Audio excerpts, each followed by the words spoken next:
The following is a conversation with Thomas Schueneman, an environmental journalist, sustainability advocate, and multimedia storyteller, whose work has inspired countless individuals and organizations to rethink their relationship with the planet. Thomas has spent over a decade uncovering the nuances of climate action and sustainable development, offering a powerful voice to critical issues that impact us all. This is Pre-Zero Sports Talk podcast, where we explore the intersection of sports, sustainability, and storytelling. I'm your host, Sid Bensala. Today, we'll discuss how we can reshape our world by reconnecting with nature and amplifying voices that drive change. Thomas, welcome to the show. Thank you. It's great to be here. It's such a pleasure to have you here. I've been following your work for a while, and I'm excited to dig into your journey and insights on sustainability. How are you doing today? I'm doing well. How are you doing today? Yeah, good. Good. Let's start with your story, Tom. What inspired you to become an advocate and journalist for environmental issues? I have to honor my dad for this. My dad worked in environmental issues all his life for the state of Ohio as a game warden, and then later on for the federal government working with environmental impact statements.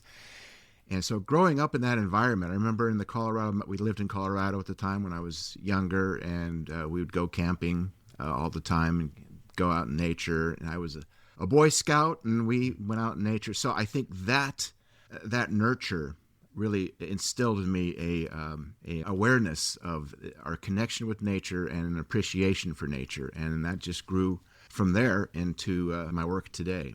Your work spans so many topics. Was there a defining moment when you realized this was your calling? I was actually trained as a musician, and so I worked as a musician for many years as an audio engineer, and then around in the 90s, I read a couple of books. One was, and you'll forgive me if I can't remember the title, it's by Jeremy Rifkin, Hot House Earth or something like that. And then Al Gore's book, Earth in Balance. Mm-hmm. And those two books really inspired me to want to take my appreciation for the environment a step further. And so that's when I started to develop my, think more about climate change and the reality of climate change. And then I was always interested in writing, so in the 90s, early aughts, I developed my work today as an environmental journalist, freelance journalist, and then about 2005, I launched globalwarmingisreal.com, which is still happening today. So I think those two books and my dad, and then writing and wanting to tell a story, that all kind of coalesced in the mid-90s, early aughts. And here I am today talking to you about this. Wow. All these years later. Yeah. What was the most surprising or challenging lesson you learned early in your career, Tom? Well, I think one of the early lessons, and it's a lesson that I have to remind myself sometimes, is that you're not going to convince everybody. No. So you just have to first off, you can't force people to think anything. So you just have to present what your thoughts are, and then hopefully guide them toward an awareness. They don't have to think the way I do, but you'd help guide them toward awareness. But the fact is, there are people that are never going to agree with you, and there are people that are going to try to draw you out. You know, in the internet age, it's all this rancor. And I think one of the early lessons I learned, even if I'm passionate about an issue, I have to let it go at some point and let people be, if that makes sense. Yeah. And on that, storytelling seems to be at the heart of everything you do. Why do you believe it's such a powerful tool for climate action? Well, I think we are a storytelling species. I think we organize our lives around the stories we tell. So I do believe that one of the issues with how we've gotten to where we are right now with climate change is the story that we've told ourselves that there are no limits. And that story has gotten us into a bind. So I think what I was just saying about trying to bring people to a place of awareness, people respond to stories more than being lists of facts. Facts, of course, are important. The climate science is the center of what we're doing. But I can, and I have, for the past 10, 20 years, let people know the facts, but you have to wrap those facts into a story to make people respond to it and open up to it. And again, back to this idea that you can't just make people think the way you want them to think, or make them concerned about climate change if they're not. That's completely understandable. It's a huge issue, and it's difficult to understand. And the way that you can get people to kind of incorporate it into their thinking and awareness and understanding is through stories. I think stories, and not just climate, just in any important complex topic and how we live in the world, it's the stories that we tell that will affect the change, I believe. Yeah. Ultimately. Can you walk us through a story or a project that profoundly impacted your audience? One of the stories that has impacted me and my audience was in 2015, COP21, the climate conference where the Paris Agreement was signed. That was the moment, maybe the singular moment where I felt a sense of optimism, not just from me, but from the people around me. Because at that point, for a brief moment, it seemed like the world had come together for a common cause about climate change. And it really seemed at the time that there was a chance that even by 2015, we were a little bit late to the party.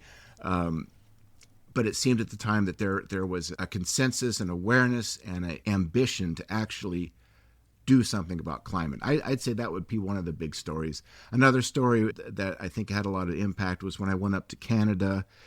This was in 2008 on an Earth Watch expedition to help scientists study permafrost in the area. And that was an impactful story because being on the ground, seeing the conditions and talking to the scientists had a big impact on me and my audience. So it was 2 weeks of an expedition, and due to travel arrangements, I stayed at the Northern Studies Center in Churchill a couple extra days. And so a polar bear, a wildlife biologist, was coming in to do some research.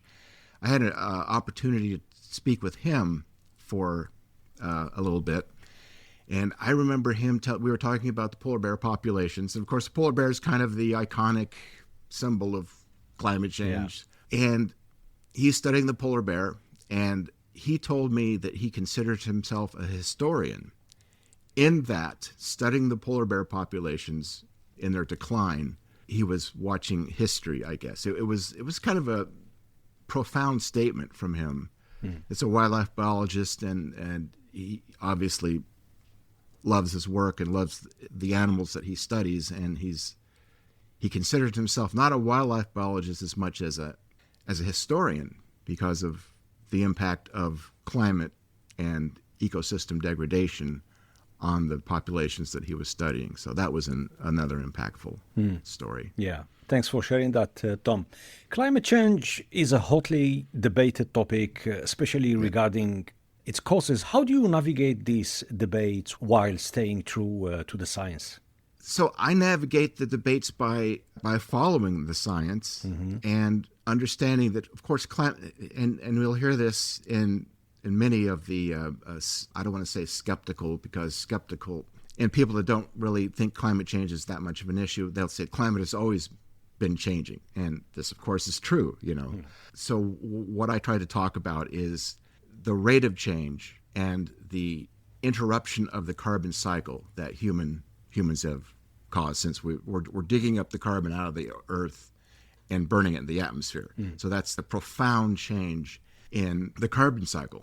And so basically, as far as navigating the causes of climate change, So I just went through kind of the scientific, what's happening. We're interrupting the carbon cycle, and we're changing the chemistry of the oceans, the chemistry of the atmosphere. It gets farther back than that. Is why are we doing that? We're doing that, to put gas in the car and to live a modern life. So what we're facing now, which is why there's so much, I believe, so much resistance to climate change. Either in people can, I can sit here and talk about how climate change is real all day long, but that doesn't change anything. And then there's the people that don't think it's a problem at all. Basically, what I'm trying to get at is that we're all kind of embedded in this ecosystem, this way of life that is totally dependent on fossil fuels. Yeah. And the challenge that we face is how do we pull ourselves out of that without, I'm not advocating that people live in a cave. People used to say that to me all the time. That's not what I'm advocating at all. We want to live comfortable and lives thriving. And to do that, we have to find another way to power our civilization. Yeah. You spoke about skeptics, or let's say people who feel disconnected from environmental issues. Yes. And deniers, Yeah, but what is deniers. clear, and I fully agree with you, that everyone agreed that the climate has been changing all the time. Right. It's quite clear with everyone. But what certain people, they don't believe that the cause of climate changes, the root cause, it's a human activity. And here where it get, put it this way, it get heated, And Yeah. I've been talking to so many people, and we spoke during our intro chat, Thomas, about what everyone cares about, to simplify that everyone champion and cares about having clean air, clean water, and clean soil from where our food comes from, Right. Right. And I came to a point where we made this topic so complicated, so complex to understand, and complexity equal expensive.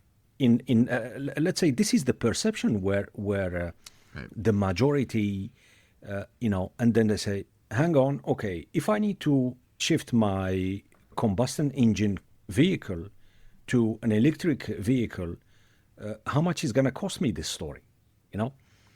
If I need Right. to, let's say, turn vegan as an example, how much is going to cost me this shift? If I need to upgrade my apartment or my house with renewable, for example, installing solar panels, etc., how much is going to cost me this? So there is the cost issue, number one. Yeah. And number two, where the majority cannot afford, it's a reality. And number two as well, or let's say all the time, we've been politicizing sustainability, climate change at a point where the majority, they are fed up, Yeah.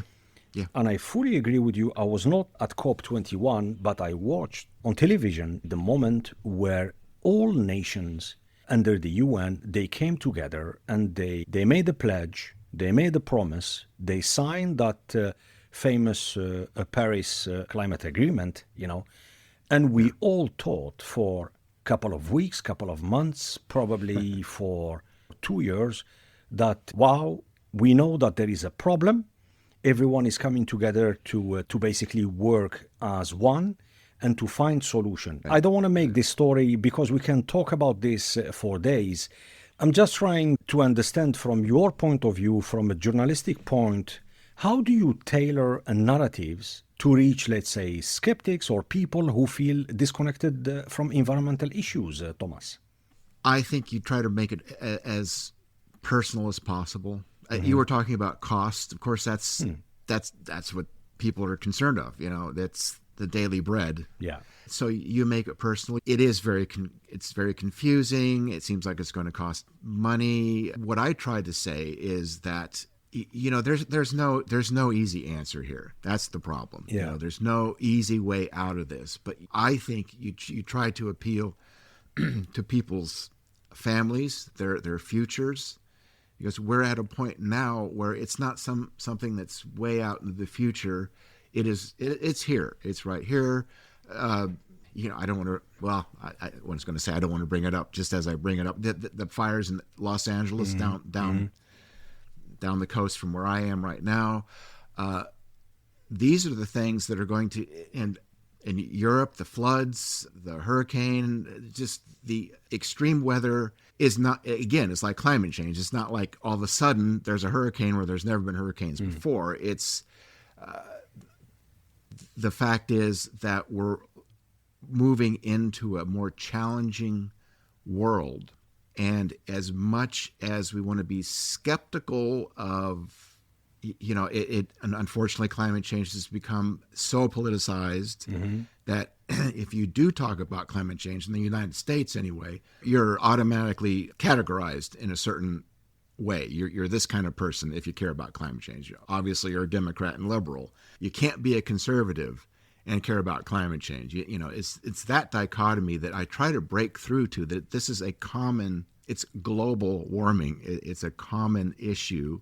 Yeah, that is going to impact all of us, whether we like it or not. It's going to impact every one of us. I think the biggest mistake is to politicize this issue and to make it complicated and to point a finger at who's to blame, or putting the blame on a category of people, political party, left or right.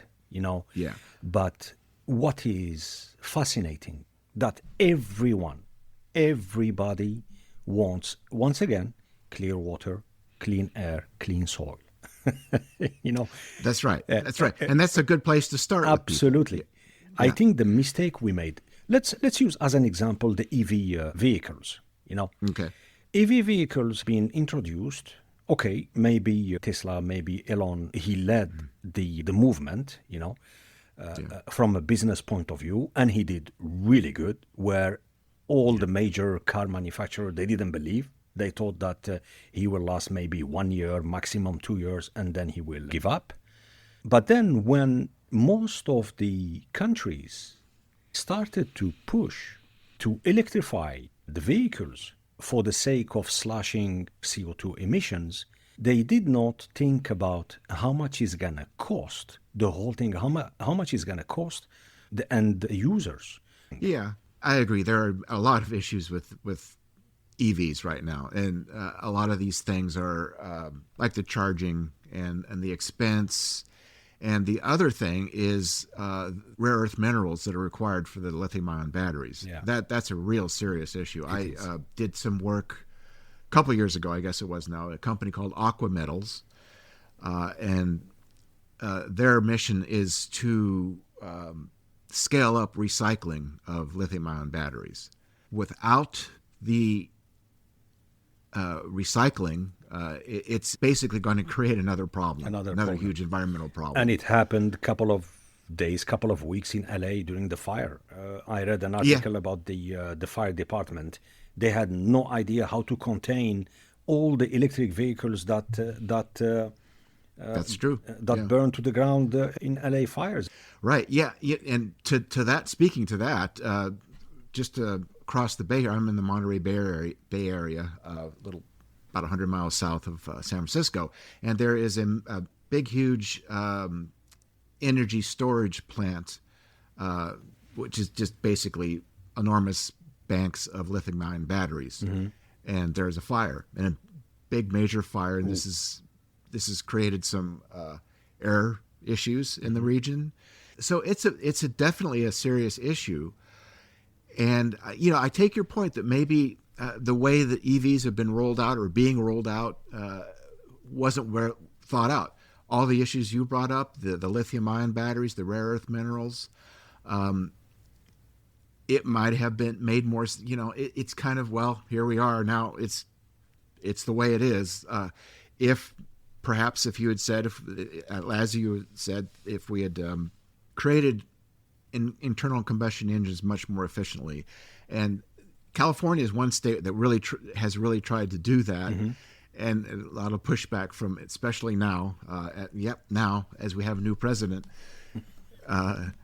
that's going to be a big issue. There's going to be a lot of pushback for things like that. Mm. So, but I've always kind of wondered why just less waste.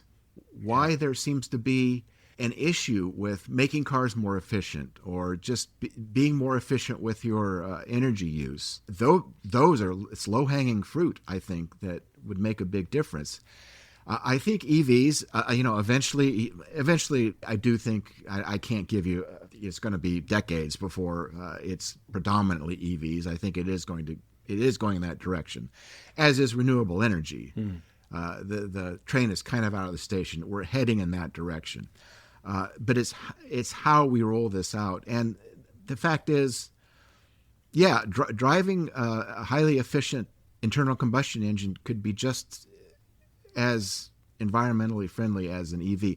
An EV, it depends on how the energy source that's recharging the batteries, if it's being recharged by a natural gas plant, if the grid where the car is located, natural gas or coal, God forbid, that kind of negates the whole thing.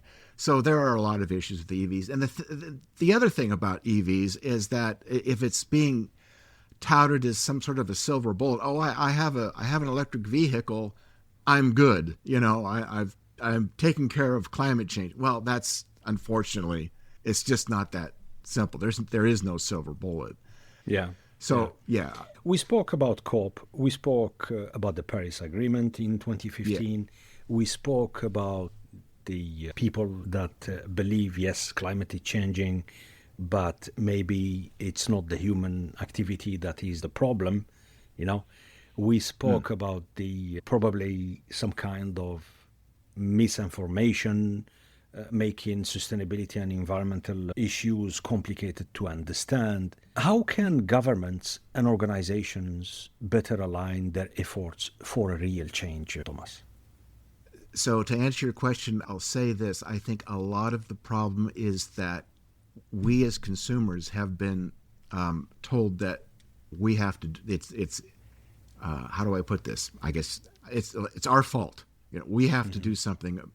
So I think for governments and organizations to align with more sustainability efforts, I think it gets down in a lot of sense to the money. Politics in the United States anyway is fueled by money. And the money right now is in a large sense in the fossil fuel industry and the plastics and the things that, even if we're not concerned about climate, plastics, fossil fuels, create problems with the air and the water, the clean air and the clean water that we all want. So I think governments and organizations have to realign their financial incentives, essentially, toward a more sustainable mindset, to not be so influenced by the huge sums of money that pour into governments to do their bidding. I think that's a real big problem right now in government, is that the incentives just aren't there to do what's the right thing, in my opinion. Yeah, there is no a silver bullet, actually, and no, there is not. Yeah. And that's part of the problem. It's people, it's natural, human nature. They want to find a simple answer. They want to find the thing that's going to solve the problem, whatever that problem might be. And I'm reading a book right now called Hyperobjects, and the idea is that there are things like climate change that are so large that it just gets beyond the human capacity to really understand it. And I think that's where we're at right now with climate change and environmental issues, because it's hard to grasp the climate, the global climate, when you're just sitting here in your chair trying to get through the day, trying to feed your family, and then the climate is changing. So it's really, really hard to take that in when you're just trying to get through the day. Yeah. There is another topic about companies. Let's say corporate accountability is kind of a big issue. Yeah. And to address that issue, my question is to you, Tom, how do we encourage companies to lead the way, even when the regulations and policies are more kind of, I mean, there is a lot of framework, there is guidelines about the environment, about best practices and things like that, but there is no tough regulations and policies where in case you don't commit with what you Yeah. pledge or what you promise to Right. do, then Yeah. nothing will happen to you. Yeah. Greenwashing is a big issue. Again, it gets down to financial incentives. A good, well-meaning company will have a triple bottom line. They'll consider, obviously, if you're in business, you have to make a profit, or else you're not going to be in business. Okay, so that's obviously important. But then companies, especially large companies that impact millions of people and the environments they live in, have a social license to operate, or at least they should have a social license to operate. So it should be people, planet, and profit. Those should be the main concerns. That should be the accounting for a company. Mm-hmm. So I think as consumers, again, we do have power in the marketplace.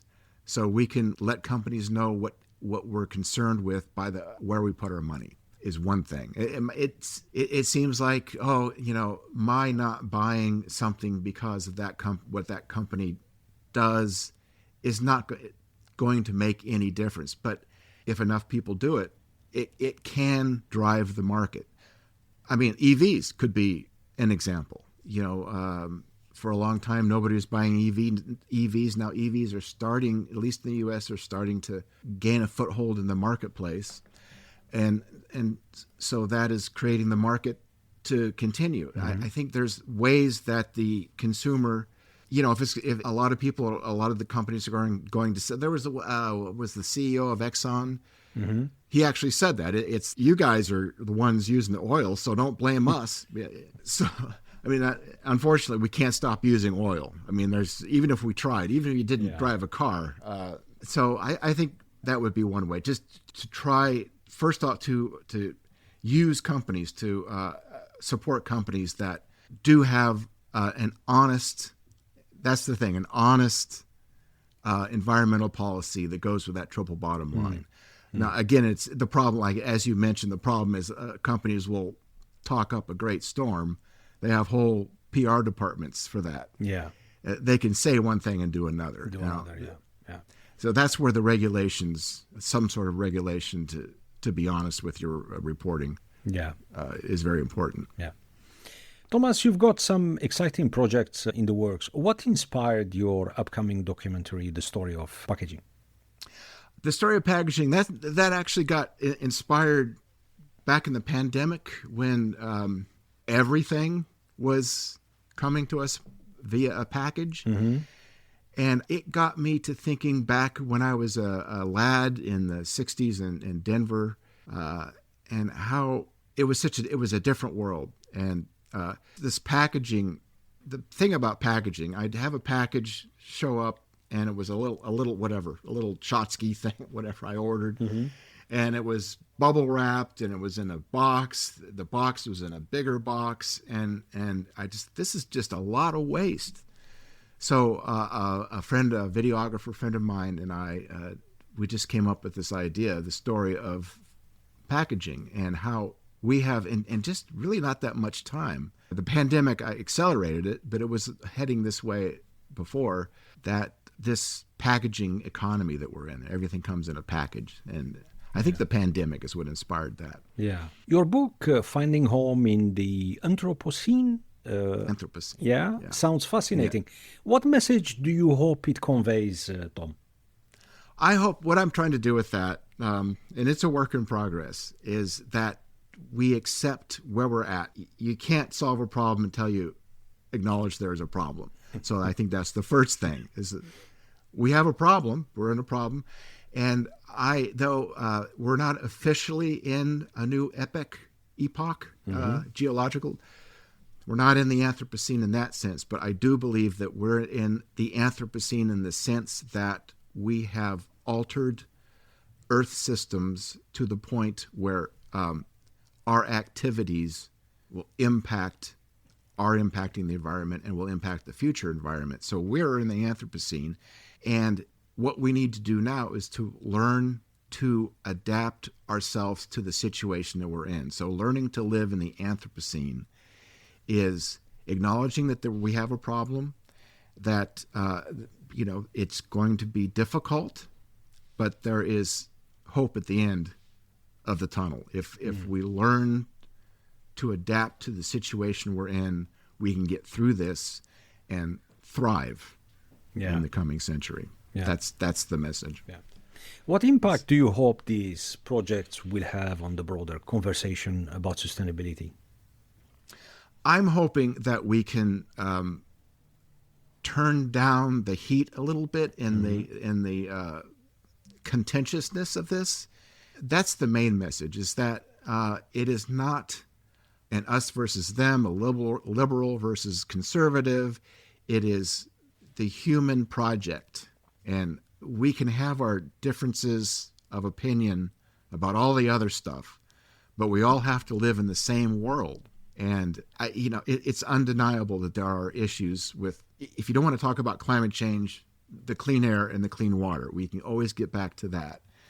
And so I'm just hoping that we can let go of the polarization. Unfortunately, it doesn't seem like we're heading in that direction right now, but the more that we can just learn to talk about things, talk with people, if we can talk together instead of talking at each other. Nobody's listening. When you talk at somebody, that kind of gets back to one of the lessons I learned. When you try to talk at somebody, talk at them, you're not going to get through to them. You have to talk with them. You have to listen to them. And people aren't listening. Yeah. And I just think it gets down to human decency in a way. And hopefully we can learn to grapple with these huge issues and leave our lizard brain behind a little bit with that. If that makes sense. Yeah.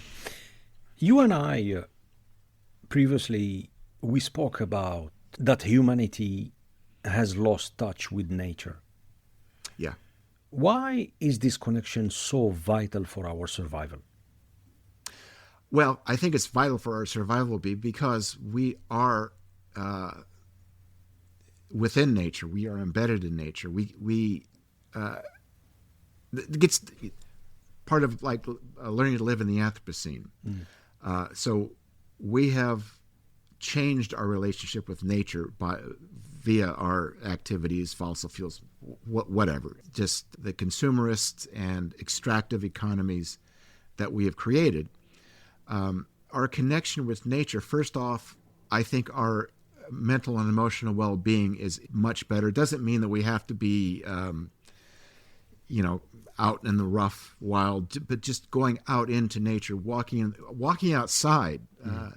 I'm fortunate enough that I live in a beautiful area, so I don't have to go far to just sit and watch the ocean. And I'm very fortunate in that, and I'm grateful.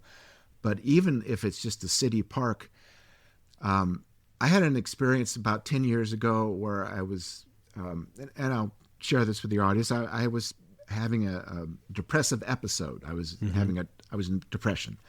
And one of the things that got me through that was just going a daily walk. I was in San Francisco at the time, going to a park and sitting in the park and smelling the grass and being in the trees. I think that connection to nature is we've lost that in the sense that we think we can live apart from it 100%, and it's just it is part of the reason why we're in the situation we're in, where we just kind of have ignored the impact of our activities, and in that process just getting further and further away from the nature in which we are embedded, which we are part of. We are nature in a way. Yeah. So I don't know. It's getting kind of philosophical, but I just think that we remind ourselves from whence we came and from whence we go. That will make our current situation better. And the more we can connect with nature, the more that we can, I think, come together and talk to people about these issues and then have a substantive response to it. I think the farther away we get from our connection with nature, the worse we're going to be. And that's why I think it's important. Well said. Fully agree with you. Yeah. Thank you. Yeah. As we look to the future, what gives you hope for the next generation, let's say, of climate advocates? What gives me hope is the young people that are the generation coming up, their passion for sustainability, for a better world. In the United States, there's some youth climate. In Montana, there was a youth climate bill that was brought on behalf of, I can't remember, it was a dozen or so young people brought this suit against the state of Montana because of the state's environmental policies. And their claim was that they had a right to a livable environment. And they won. It was kind of a landmark case. Was it recently? Yeah, it was just last year. I Last can't. year. That was when it was decided. Montana. I should know Montana. Well, Montana Youth Climate Bill. We'll bring it up. I'm apologies for not knowing the. No, it's okay. I will check it out. Okay. But those kind of things and that sort of approach from young people, like challenging governments and business, governments specifically with lawsuits, and prevailing, that sort of thing gives me hope. That's the kind of thing that might start to shift the incentives, the status quo that we're talking about. That's so immovable. It seems so immovable. That's the thing. It seems immovable right now, but things happen. Things can change. Yeah. On a dime. Yeah. I mean, the pandemic was an example of that. Yeah. How do you see the role of storytelling evolving in this space? Well, I think technology is a big thing. We're doing this right now. You're in Europe. I'm in the United States. I think that's one good thing. I think the reach, the creativity of people and the tools that are available to them to craft messages that can impact people. Me being a musician, like for instance, musicians that can inspire people to think about, they can wrap their music around, for instance, this is an example, around a message of climate. I just think storytelling can evolve in a myriad different ways. Storytelling can evolve depending on the storyteller. And that's the exciting thing about storytelling is people, their creativity and how they bring their perception of the world to the world. Thomas, if you could leave our audience with one actionable takeaway, what would it be? I think it would be small, simple steps. Say taking a walk instead of driving, just a little step. While in the vastness of everything, it might seem insignificant. But even what might seem insignificant is significant if enough of us do it. I just think stay true to your values. You want your family to have a good future. You want to breathe clean air. You want to drink clean water. So just try not to be overwhelmed by the scope of it.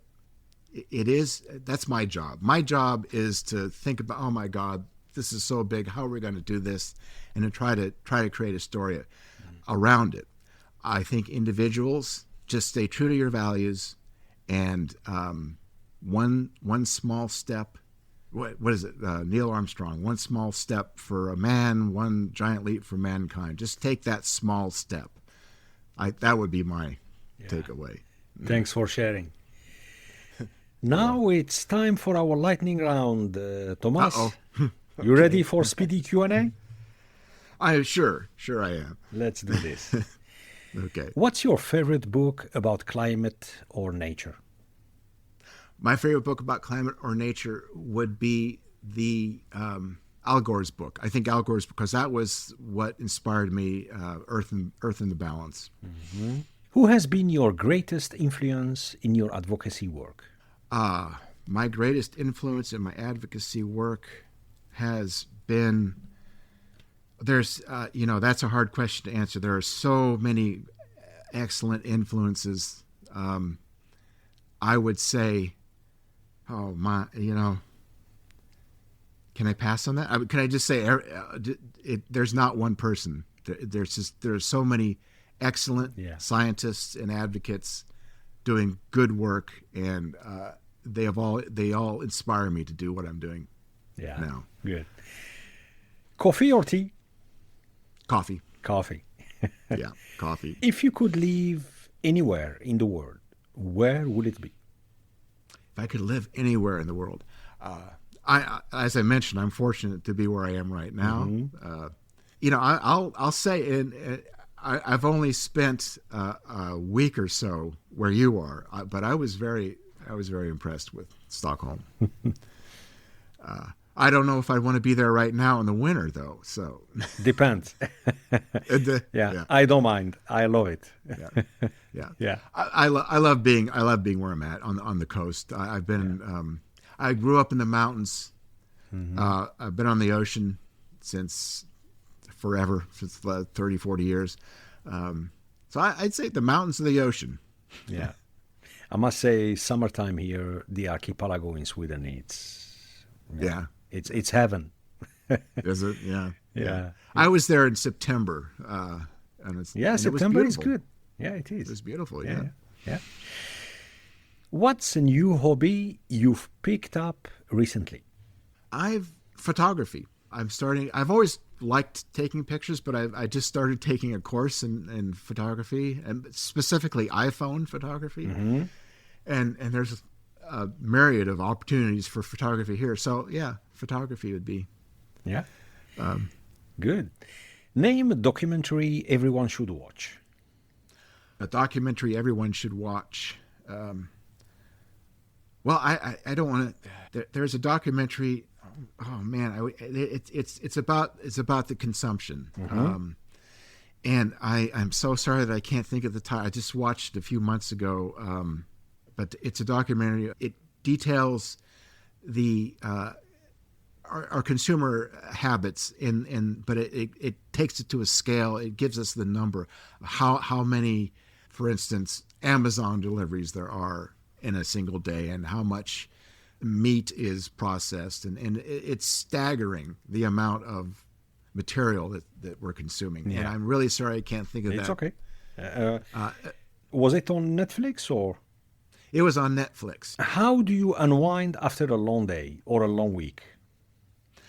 I unwind by reading a book, mm-hmm. just sitting in a chair and reading. I'm an avid reader, so I think my big moment of relaxation at the end of the day is reading, mm-hmm. or maybe listening to some music. If you could interview anyone, dead or alive, who will it be? Dead or alive? Okay, so what popped into my head, and because I just finished a book about him, Abraham Lincoln. Fantastic. Why not? Yeah. I mean, why not? It'd be very interesting to talk with him, and that was as troubling as the times are now in America. The Civil War was I think without a doubt the most challenging period of American history. So it'd be interesting to speak with him. Yeah. In one word, what does sustainability mean to you? Life. Mm-hmm. What's your mantra or a quote you live by? The golden rule: treat others how you'd like to be treated. Exactly. I think that's a good way to approach life. Great. Thomas Schueneman, thank you very, very much. It has been a pleasure having you on the show today. Oh, this has been great. I really I appreciate the opportunity. Thank you very much. Excellent. It's been a great conversation. And to our listeners, I leave you with a quote that resonates with today's conversation from Carl Sagan. He's an American astronomer, astrophysicist, cosmologist, author, and science communicator. Once said, "Somewhere, something incredible is waiting to be known." Let's keep exploring, learning, and advocating for a sustainable future. Thank you for listening to the Pre-Zero Sports Talk podcast. Please rate, review, and subscribe to our show. Until next time, stay curious, stay inspired, and keep making a difference. We'll see you soon. Bye-bye.